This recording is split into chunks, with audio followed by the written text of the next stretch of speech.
Phyrexia, all will be one a man of parts. A Magic, The Gathering side story by Reinhardt Suarez. Unless ordered to do otherwise, all denizens of the fair basilica moved in predefined paths according to their station. Aspirants circulated among the vertebral towers like blood coursing through arteries, each step an invitation for the apothegms of the argent etchings, Elesh Norn's word made metal and flesh, to seize them with spasms of convulsive delirium. High above, angels on mute pilgrimages between mist-bound Ares soared on wings of patchwork cartilage. From their vantage point, the constant motion of the aspirants was not the assemblage of thousands, but the handiwork of a great mover, the crafting of a single divine sigil umbilically writhing into existence. Back down upon the grounds of Elesh Norn's cathedral, chancellors swaddled in oil-soaked pinions and skitterlings possessed by ecstatic frenzy filed in, and out of the grand annex like lathering maggots proclaiming the wisdom of their beloved mother of machines. Exempt from these endless cycles were those chosen from the armored legions of the alabaster host to guard the avenues into and out of the cathedral proper. Their role, unlike all others in the fair basilica, was to stand perfectly, inhumanly still, for they were the unblinking gaze of the mother herself. Woe be to the legionnaire who shirked this distinction to so much as wipe away a blemish on its armor. So it was no surprise to Tezzeret when the twin centurions standing watch over the front gate didn't flinch when the planar bridge fractured, then tore open the hallowed space in front of them. He was once again on the accursed plain of New Phyrexia, the charred endoskeleton of Rona in his arms. "I must see Mother," he barked to the guards, the energies from the planar bridge eating away his flesh like a murder of ravenous carrion birds. Neither moved nor acknowledged his presence. "Is she here or in the core?" Still no response. "Answer me, damn you." "Bring him to us," a voice boomed out. Her voice. "Send the other to Gingitaxias for reconditioning." At that, the guards stepped aside, one taking Rona's remains away, and the other accompanying him on the long march through the internal courtyard. A steady hum filled the area, as did the stink of the sickly sweet, slightly acrid incense burning in the central brazier. There was a fervor that Tezzeret hadn't observed before, the thrill-engorged moments before a ritual sacrifice. Tezzeret's journey ended inside a chamber held up by struts of bone-like porcelain flaring out from the walls, a set of ribs meeting in the center to form a dais of high steps leading up to the throne of Elesh Norn. A pair of gargantuan animarchs stopped their toiling at the back of the cavern to glare at Tezzeret's approach through the intercostal spaces. "Honored Mother," he said, kneeling. "We did not call for you," said Elesh Norn, her voice so loud it felt like it was bursting out of his head. "Why have you abandoned Dominaria?" "Our forces were overwhelmed," Tezzeret began. "Not possible. Our breadth is all-encompassing." "So true, Mother. But there was treachery. Rona, the one I arrived with. One of Sheoldred's minions," said Elesh Norn. There was judgment in her voice as she rose from her seat and began to descend the steps. "Sheoldred, who is an apostate in our eyes. Her forces have moved against us in a reckless grasp at power. The flouting of our mercy despite the Thane's past transgressions. Such sacrilege pains us." Tezzeret almost stumbled backward. Sheoldred? After the events on Dominaria, Tezzeret had been convinced that Sheoldred had been brought to heel, a wild, headstrong pet, but a pet nonetheless. He'd already planned to blame Rona for his failures. Sheoldred's betrayal was a delicious detail to add credibility to his cover story. Rona played her part in Sheoldred's plan perfectly, fooling even me. We were routed when our own troops turned on us. And the planeswalkers? Elesh Norn asked. Escaped. You did not follow? Elesh Norn's shadow towered over him. Reflexively, his shoulders retreated inward, causing sharp jolts of pain from the planar bridge to spike, making him feel lightheaded. I would have, Mother, he said through gritted teeth. But I needed to warn you of the snake in our midst. I was concerned. Norn was close enough now to lean forward, her arm extended, and tip Tezzeret's chin up with her finger. You love us, don't you? One well-placed thrust of his sharpened arm could impale her head or take it right off. Would the sweetness of that action be worth the hell he'd face afterward? Death? If he was lucky. Torture? Still, preferable to what he suspected would truly unfold, the stretching and warping of his body and mind, the victory of the oil over his own tenacious spirit, the end of him and the beginning of his everlasting servitude. Like Tomillo. Like Goldmane. Tezzeret closed his eyes and willed his heart to slow, concentrated on the sound of his breathing. What child does not love his mother? He said, looking back up. Tell us then, child. Tell us of the enemy. We encountered the Planeswalker's new leader. She struck Rona with her terrifying weapon. Tezzeret watched Elesh Norn's ire fade, replaced with apprehension. The leader's name is Elspeth Tyrell. Tezzeret let the name linger. In other circumstances, witnessing the mother of machines genuinely fearful would have been a rare treat to savor. But the planar bridge was sapping away any pleasure he would have felt. The weapon? A blade of gleaming white, said Tezzeret. Like a shard of a star. We had no answer, just like we will have no answer when she arrives on New Phyrexia. You must agree that this is now an inevitability. We will be ready, Norn growled. None of us is ready. However, she has given up the advantage of surprise. We must take the opportunity. Another wave of pain swept over Tezzeret, forcing him back onto his knees in faux penitence. The boon that was promised to me, he said, clutching his chest. With a body of dark steel, I can be your invincible shield. Believe in me as I believe in you, Mother, and together, even the enemy's mighty general cannot conquer us. Tezzeret's vision dimmed. He'd gone too long without his treatments in Kuldotha, and now he was wavering on the knife edge between life and death, dependent upon the mercy and the gullibility of the one being he hated most in the multiverse. How fitting that he'd found himself again in this situation. How infuriating, as well. He fell onto the floor, onto his back, unable to focus past the invisible electric fire overtaking his body. You've carried such a burden for us, said Elesh Norn, caressing Tezzeret's cheek with her claw. It is time to reward your faith.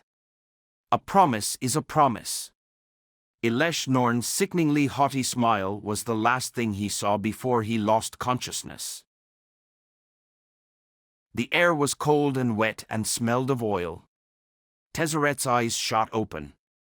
Tentacle-like cables were coiled around his legs and arms, locking him into place.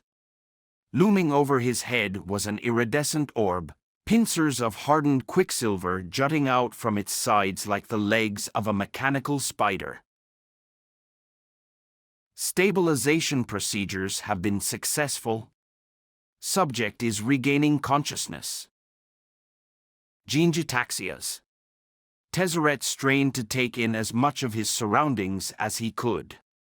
He recognized the minutiae of Gingietaxias's dimly lit laboratory, A panoply of stasis tanks preserving slices of the plane's history. A metallic suit routinely worn by Nurok agents. A fist-sized, five-sided prism, dim yellow light oozing from its center like a darkened sun. The remains of a small black cube floating in suspension, dissected as if it were an animal to study. "How long have I been asleep?" Tezzeret asked. His voice was hoarse, his throat dry. "Long enough to prepare for the task delegated to me," said Gingitaxias, stepping into view. He paused for a moment to study a tablet in his hand, a device he used to monitor the integrity of his lab apparatuses, then undulated his neck to look square at Tezzeret. "Embarking upon projects on short notice is imprudent. And at such a sensitive time. Elesh Norn's discretion is several percentiles less than acceptable." So it was happening. His reward, finally here. Tezzeret would have felt more elated were he not bound in the seat where Tamio was cut open and flayed like an overripe fruit, her organs removed and replaced with glands that swam in oily ichor and acid liver, bones of black metal.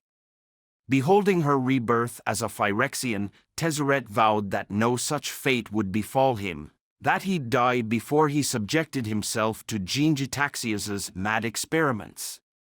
But musing about death was not the same as facing it head-on. The door at the far end of the laboratory slid open with an almost imperceptible swish. In scuttled several tentacled skitterlings tugging a floating platform similar to the one Tezzeret had used to escort Karn's dismembered body to Elesh Norn's garden. Only, this platform bore something of much greater importance to him, the prize he'd long sought, streaks of gold swirling across and around its otherwise jet-black surface. A body of dark steel. Cold. Indestructible. Invincible. Something welled in Tezzeret's chest, overcoming even the constant burn of the planar bridge against his flesh. Was it hope?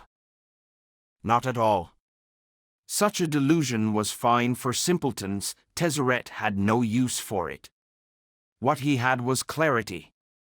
There was nothing like desperation to renew one's conviction, to harden one's resolve. "There are costs to working with dark steel," Gingitaxias lectured in his characteristic monotone. "Once the metal has been forged, it must be shaped into its desired configuration immediately. The haste with which this is done inevitably requires lax standards in other areas. Urabrask condones such waste, but I do not."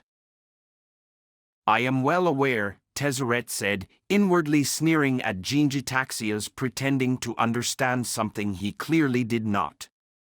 Tezzeret had seen enough in Urabrask's domain to know that the metal was not mined or shaped in any way remotely traditional.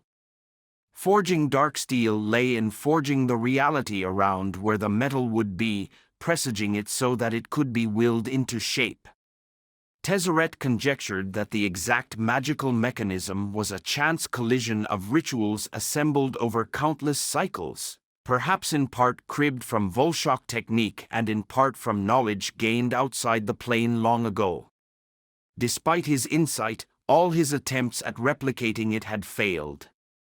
Tezzeret did not like it, was not comfortable with his own inability to grasp dark steel's secrets. But he'd learned to accept it. "A lesson in efficiency," said Gingitaxias, beckoning a pair of slug-like assistants drones to approach. "The Ethereum extracted from your husk will be shaped and charged to create a bonding force stabilizing your new form." The drones leaned forward, and from apertures on the tops of their heads came concentrated beams of energy directed at Tezzeret's metal arm. At first, he felt nothing, but soon the sensation of slowly rising warmth gave way to searing heat where his arm met his organic shoulder. Tezzeret watched as the embodiment of his own exceptionalism melted into slag. Jean-Gitaxias collected it in a bowl and poured the superheated Ethereum into a narrow channel cut into the back of the dark steel body. This will remain a weakness in an otherwise impregnable form, but adequate precautions can mitigate the danger to yourself. Ingenious, Tezzeret thought. A lesser artificer would have tried to invent a more complex way to create the bond. All the better to impress an academy of simpering colleagues. Not Jean-Gitaxias. He understood that the elementary attraction of elements, of like clinging to like, was pure, inviolate, and unparalleled. Now, said Jean-Gitaxias, commence with the procedure. The operator orb descended onto Tezzeret, a ring of pincers closing around his neck.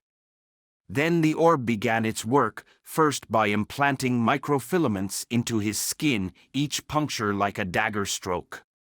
Surgical needles embedded in his seat did the same, knitting a weave of Ethereum strands around his spinal column. Tezzeret flexed his fingers, curled them into fists. A numbing thrum of energy began to course through the metal threads, causing a sudden bout of dizziness to wash over him. Then his head and spine were separated from his body, now little more than a mass of scarred meat and scorched metal surrounding the planar bridge. The pain was magnitudes beyond any other he'd ever felt, so much so that visions began to flood his mind. Pieces of a familiar fever dream he'd experienced when Bolus saved him from the brink of death. An ocean cloaked in cerulean haze. An island of metal, grasses of burnished pewter and tree leaves like age-tarnished razor blades. Mournful contrabasso chords growing into ear-splitting peals, the chimes of a titanic clock. Then blackness. Silence. Tezzeret opened his eyes to the glare of the lights overhead on the speckled marble slab. Did it work? Was he alive or dead? He wasn't sure.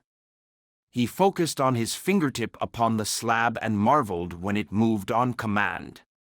Yes, he felt the muscles, if they could be called that, in his limbs bursting with a raw, physical strength he'd never known. More importantly, the burning of the planar bridge was gone, and his mind felt keener than it had in months, as if a diseased piece had been excised. You have outdone yourself, said Tezzeret. Negative, said Jean-Gitaxias, this advancement was well within my abilities. In any case, my admiration for your skill is sincere, said Tezzeret. As sincere as my contempt for your loathsome plane and everything on it. At that, he willed himself to enter the blind eternities, this time as a man reforged.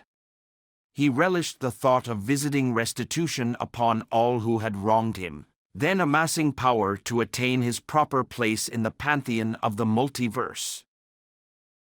Except he didn't move. There was no characteristic snap of the universal edges parting, no bout of momentary queasiness that routinely accompanied his planeswalking. Tezzeret flexed his limbs, but the clamps around his wrists and ankles were made of the same unbreakable dark steel that now composed his body. It was then that he noticed a thin inlay of rippling silver metal fed into shallow crevices, stretching across the marble slab he lay on. He cursed, recalling how Karn had been prevented from saving himself.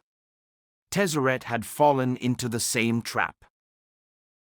Release me at once. Tezzeret attempted to planeswalk away again, and again he failed. Do you hear me? Dark steel has another drawback, said Jean-Gitaxias, paying no heed to Tezzeret's cries. The conversion to blight steel requires weeks, if not months, of exposure to the glistening oil. With a click of his claws, the praetor called the operator orb back down to hover near his shoulder. He tapped the orb, causing a slithery tentacle to emerge from within its nest of appendages.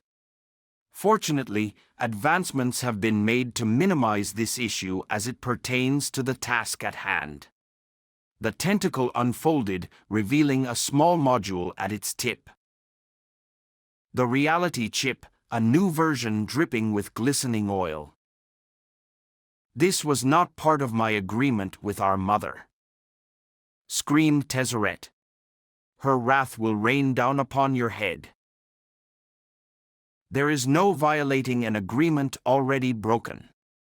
Gingiataxias gestured toward the far wall, which slid open to reveal a tank of blue liquid. Suspended inside was the body of one of Urabrask's chief lieutenants, a scrap chief, its arms stretched away from its body like a spider being pulled apart. He knew. Gingiataxias knew about it all: Urabrask, the Mirans, the impending attacks. Everything. Such developments do not displease me. They introduce possibilities intriguing enough to let them unfold as they will. His own play for the throne, thought Tezzeret. Nevertheless, I regret not feeding your tissues to my larvae upon our first encounter. But, as oversights can be corrected, so too can the treasonous be.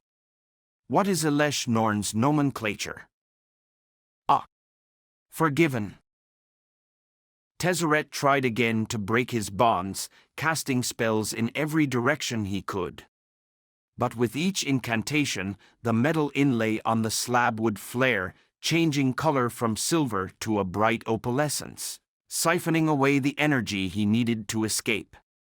Still, he kept casting, desperate for anything that could penetrate the dampening field. Something did. Planeswalker, he heard a presence speak, a voice that boiled with the rage of Phyrexia's forges, albeit one nearly extinguished from exhaustion.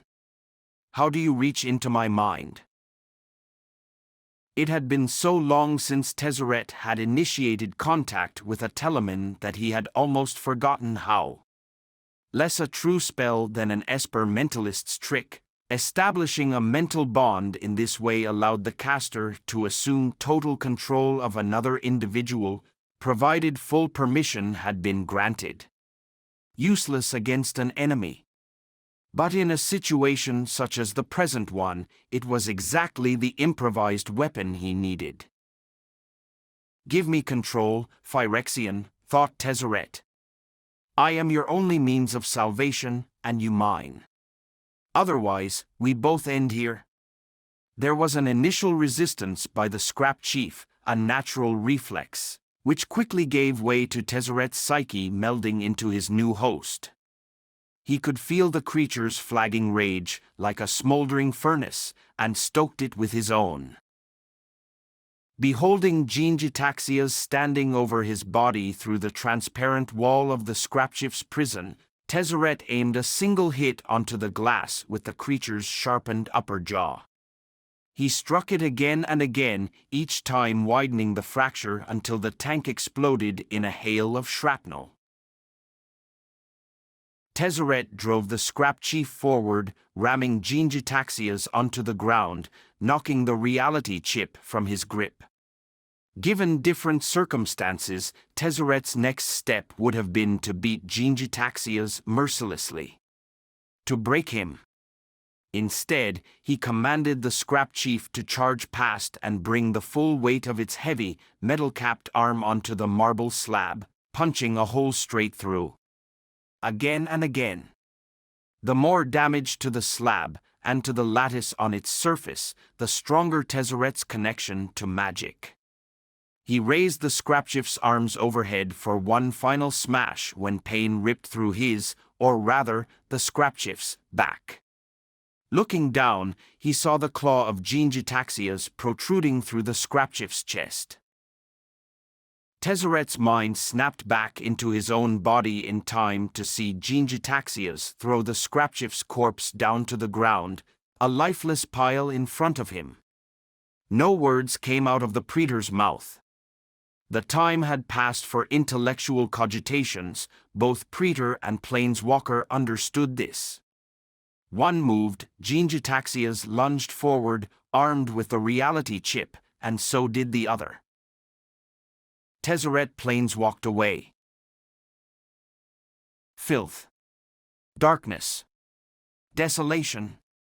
Many words have been said of Tide Hollow, the forsaken underground where the Esper elite relegated the dregs who reminded them of their sins. Tide Hollow the heartless. Tide Hollow the unmerciful. The longer you lived there, the longer and more complex the phrasing. Tide Hollow, who impales the skulls of the forgotten with spikes of machined perfection. Tide Hollow, whose plumes of trash fire soot gag the toxic hopes of the young, the acidic pleas of the old. Tide Hollow with teeth like window shards, sarcophagus bones hollowed of marrow and force-fed to infants. Tezzeret, on his knees, dug between hunks of broken pavement and scraped up the dirt underneath. He brought the soot and soil up to his face, smelled the blood, the sick, the hopelessness. Then he leaned back and howled with laughter. The poets could choke on their verses. For Tezzeret, there was only one word associated with Tide Hollow that truly resonated. Home. Oi. He heard a voice say behind him. It echoed off the walls of the condemned buildings lining the grimy alleyway. Looks like someone's had too much of the piss. Probably don't have a lot left in your pockets, but we'll take what you got. Tezzeret turned his head to see a gang of cave brats, the tallest and oldest out front armed with a knife. He had the steely look of someone who'd been on his end of a weapon before, who'd carried out forced transactions like those up in Vectis enjoyed their afternoon tea. Long ago, before planes-walking dragons, plane-churning confluxes, and biomechanical scourges, Tezzeret, dressed in the same tatters, bore the same scowl on his face that these youths now wore on theirs.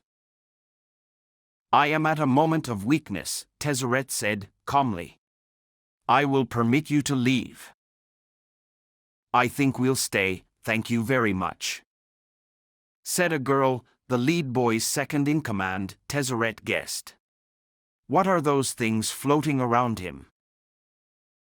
The lead boy smirked. Magic. Decorations rich folks spend a fortune on. He jabbed his knife in Tezzeret's direction. Come on. Give us your stuff, and you won't get hurt. I have nothing for you. I'll be the judge of that, said the lead boy. You would judge me? What makes you think you're worthy? Got a knife in my hand, see? Yes, said Tezzeret. Then, in one movement, he turned, stood, and cast a spell to animate the knife in the leader's hand. It wrested itself from the boy's grip and then plunged into his palm, nearly severing his fingers entirely. I see. Ether Lich. The girl screamed, sparking a stampede, the lead boy holding his wrist as he scampered away. The gang scattered, its bigger members trampling over the smaller ones who made up the back ranks, leaving behind a lone, blonde child, pushed down into the gutter by his erstwhile fellows. The boy huddled against a nearby building, one that Tezzeret recognized. He'd brought himself to the threshold of his childhood home, the abysmal station he'd been born into. Why is this building boarded up? Tezzeret asked the boy. And what of the man who lived here? No one's ever lived here, far as I know. Had his father died? It wouldn't have been surprising.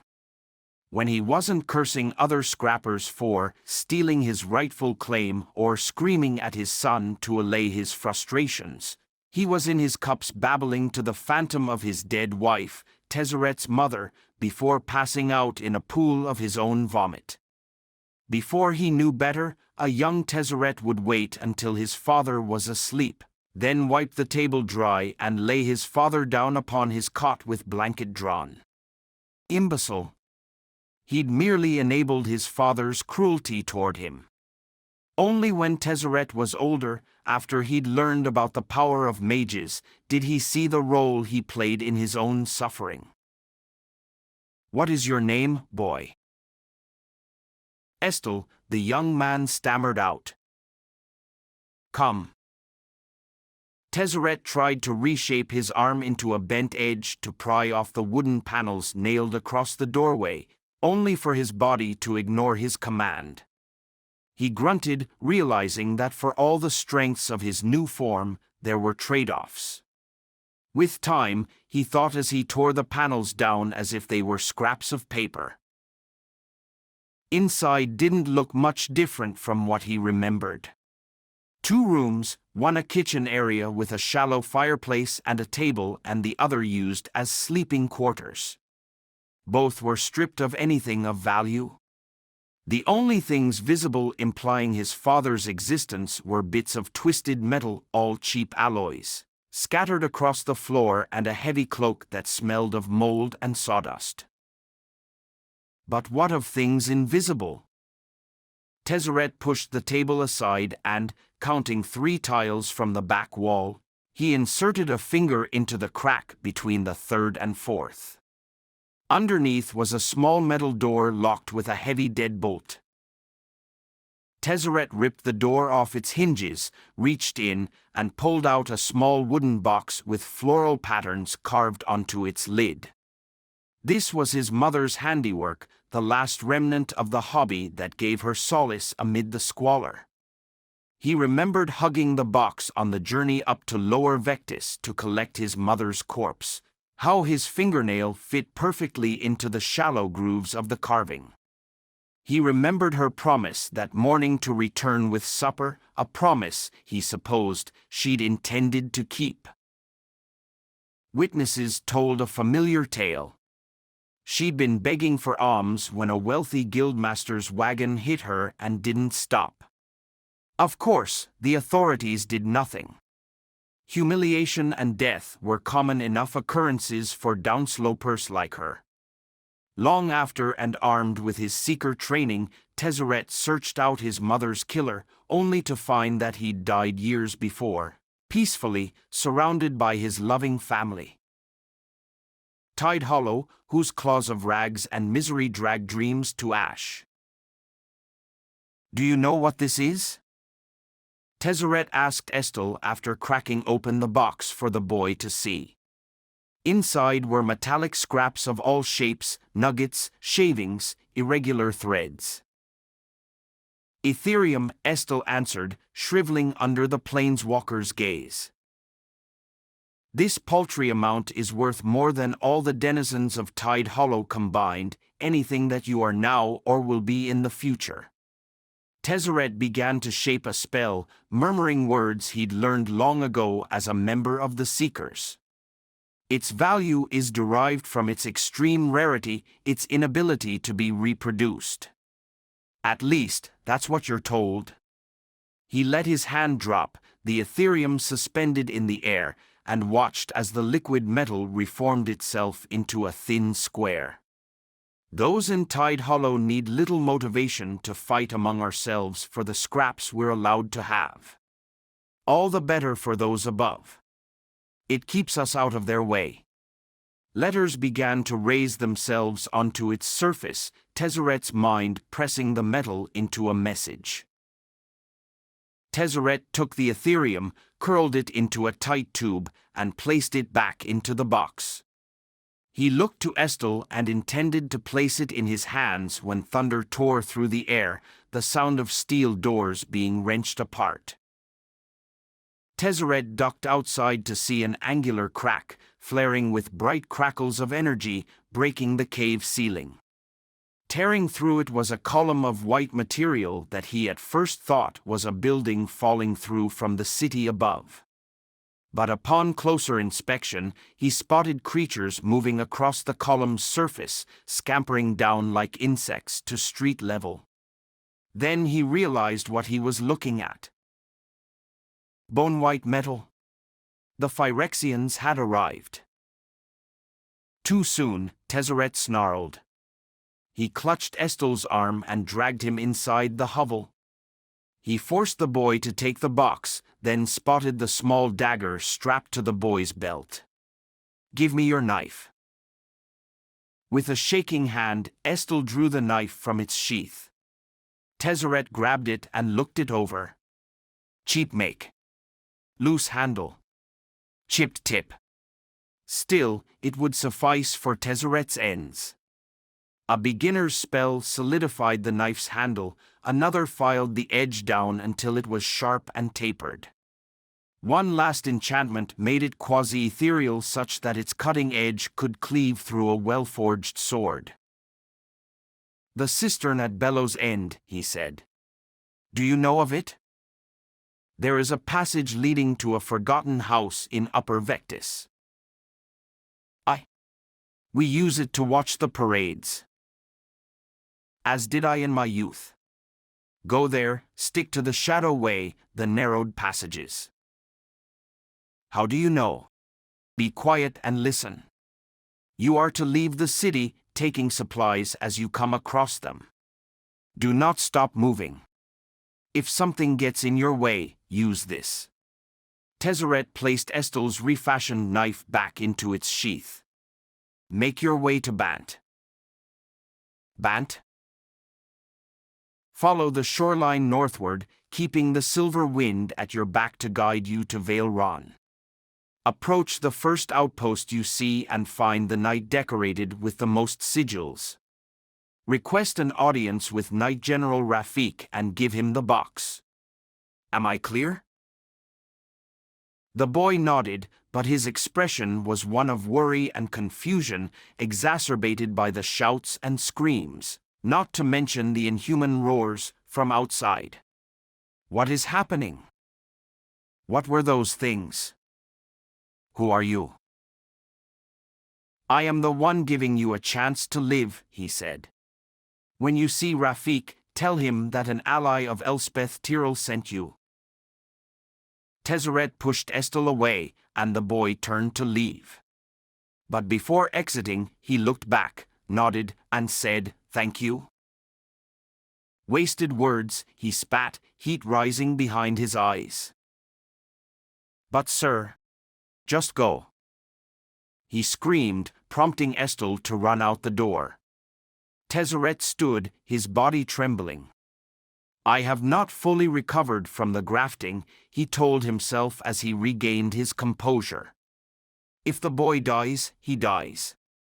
Death would have been Estel's destiny anyway had he stayed in Tide Hollow. But if he managed to live, if he got word to the Knights of Bant that they alone possessed a way to defend themselves, a legion of angelic warriors, just as New Capenna once boasted, then Alara could become a quagmire slowing the Phyrexians' spread. All the more time to re-establish his networks, gain resources, and enact his plans. Tezzeret donned his father's cloak, a menial disguise, but it sufficed, and then, for the briefest of moments, stared back at the dingy hole where he was born and raised. Flecks of rotten wood and plaster rained down from the ceiling as the air filled with noises of slaughter and mayhem. A fitting goodbye, he thought as he entered the blind eternities. Tezzeret's travels took him to plane after plane transformed, ripped apart by invading hordes of Phyrexians. Sabers snapping upon ironclad carapaces, monstrous incisors grinding bone, and near-constant weeping seemed to bridge planes, blending into an uninterrupted symphony of suffering. Elesh Norn's great work was unfolding faster than Tezzeret could have imagined. Aranshar, Ilki, Obsidias. All planes that contained safe houses set up by Balt Rice, his second-in-command in the Infinite Consortium. Their existence, and hers, for that matter, was one of the few shreds of specific knowledge Bellerin had left behind when he scraped out Tezzeret's mind in the Nezumi swamps. But there was nothing safe about these plains anymore. They'd become mere extensions of new Phyrexia, fresh blossoms on Elesh Norn's debased world tree. Other plains, Mirankar, Caberlin, were in the process of being subsumed. Their inhabitants would fight back, only to fail and become one with the Machine Legion. Tezzeret had no choice but to keep moving. One more plane held a safe house he could use as a refuge, though it was a place he was hesitant to return to. But he'd run out of alternatives. To his relief, there was no sign of invasion, at least an overt one, among the bustle at dusk of Tawashi's narrow streets. Gone was the tension fueled by the recent upriser aggression, leaving the people to resume their normal, dismal lives. Unaware. Cattle fit for slaughtering. No matter. Tezzeret's concern was finding the safe house, resting, and claiming what materials Balt Rice had stashed there.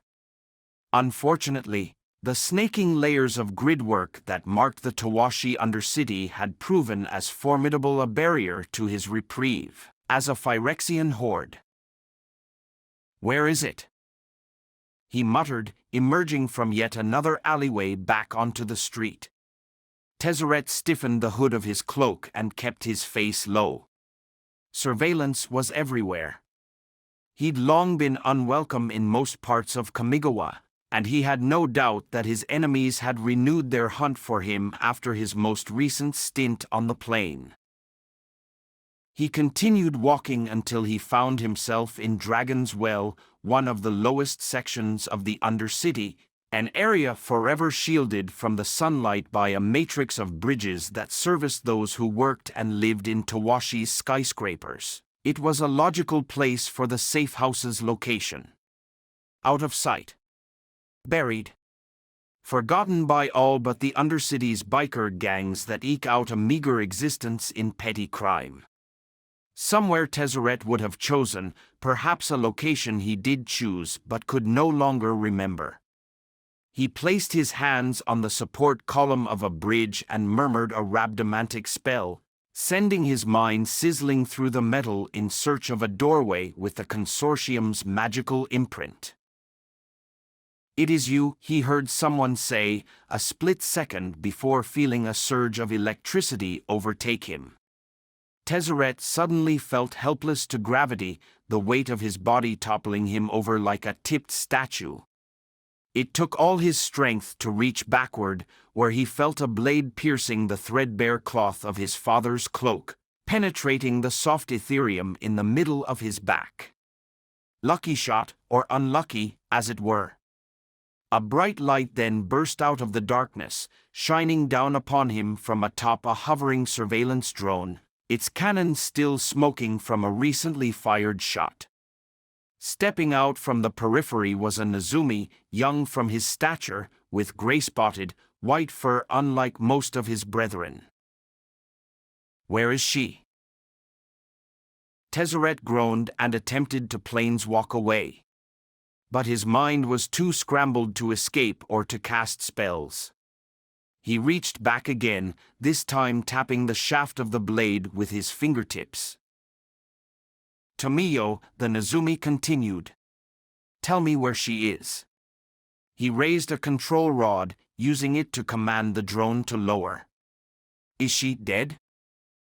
With a click, the cannon chamber loaded with another shot trained on Tezzeret's head. "Tell me now." "What is she to you, rat whelp?" Tezzeret said, with a dry grunt. "You're her champion? Her hero swooping in to save her from the darkness?" "My mother." "Mother." "Of course." Tomiyo's family, as she would endlessly drone about. It was never quiet with her around, her inane singing, a broken music box stuck in an endless loop. "Gunku, my love, I will come back for you. Hiroku, my love, I will see you again. Rumiyo, my love, we shall embrace. Nashi, my love, not of my blood, but of my heart. Yes, Nashi." That was his name. I saw you die once for burning my village to the ground, he said, his arm wavering, fingers positioned on the buttons of the control rod. Tell me where she is, or you'll die again. Full circle. Tezzeret looked up and stared into the boy's eyes. Then do it. Noshi's hand shook. I swear. Do it. What are you waiting for, you coward? A dam broke inside Tezzeret. He reached backward one more time, feeling his fingers elongate and wrap around the blade lodged in his back. He wrenched the blade out and threw it at Noshi's drone, knocking it askew enough that the cannon shot far wide of its target. Shadows danced. Noshi tried to bolt away, but Tezzeret was faster, snatching him by the collar of his leather jacket and dragging him to the ground. You pathetic weakling! Tezzeret, in control of his faculties once more, lifted Noshi with one arm and threw him against the bridge support. Fate handed vengeance to you, and you squandered it. Few ever get that chance. Tezzeret picked Noshi up again and pinned him to the wall. The boy was battered, red patches sunk into his fur like blood on snow. In this life, you take what you deserve. Others will try to stop you, so you stop them first. You kill them first. The rumble of engines erupted all around Tezzeret. He turned just as light flooded the area from more than a dozen motorbikes forming a semicircle around him. No exit. Let him go, ordered the leader, a female Nezumi atop a bike styled like a dragon. This is no concern of yours. Yes, it is, he's one of ours, the leader said. You're outnumbered. Let him go, or else. Tezzeret dropped Noshi in front of his feet. More threats. Always threats that tasked him for a response. Very well. Metal would be his answer, brutal and precise. For hate's sake. With that thought, he expanded his magic out past himself in all directions. Into the bridges that spanned the iron firmament above his head, into the ground to contact deposits of ore deep underneath them. Perhaps detecting something amiss, the leader ordered 3 of her henchmen to dismount from their bikes and approach. Too late. Tezzeret twitched, making the short blades in the henchmen's hands move of their own accord, impaling their wielders and dragging them away from the light. The rest of the Nezumi mounted their bikes again and revved the engines to ready for a charge. Another futile effort. Each of their mechanical steeds was a magnificent work, an artifact in its own right, gleaming and powerful and metal. Raising his hand in front of his face, palm up, Tezzeret slowly squeezed his fingers together. Realization hit the gang members seconds after, as their bikes began to shake. Some tried to jump off, only to find that the metal on their persons, weapons, buckles, and pins on their clothing had fused to their bikes, shackling them in place. They could do nothing when, all at once, Tezzeret clenched his fingers into a tight fist, lifting the bikes into the air and then slamming them together with a gruesome crunch. He gazed at the mass of metal and flesh, used his magic to rotate it in the scant light of Noshi's grounded drone. Shrieks of incredible pain. Fractured limbs skewered by chrome shafts glittering in the darkness like a jewel. A false jewel. A curse masked as treasure. No, true power was not in either of these, in amassing armies or gathering weapons. It was in surviving, in thriving, in outliving all those who had ever come after him. With a shred of his will, Tezzeret sent the mass of crushed metal and bodies careening into the dark, where it collided with a far wall. Then all was quiet. He looked down where Noshi lay, crouched down, and cradled the boy's head in his hand. Nashi wrapped his fingers around Tezzeret's wrist, the half-congealed blood on his palms leaving a residue, black and viscous upon Tezzeret's dark steel skin. "Your mother still lives."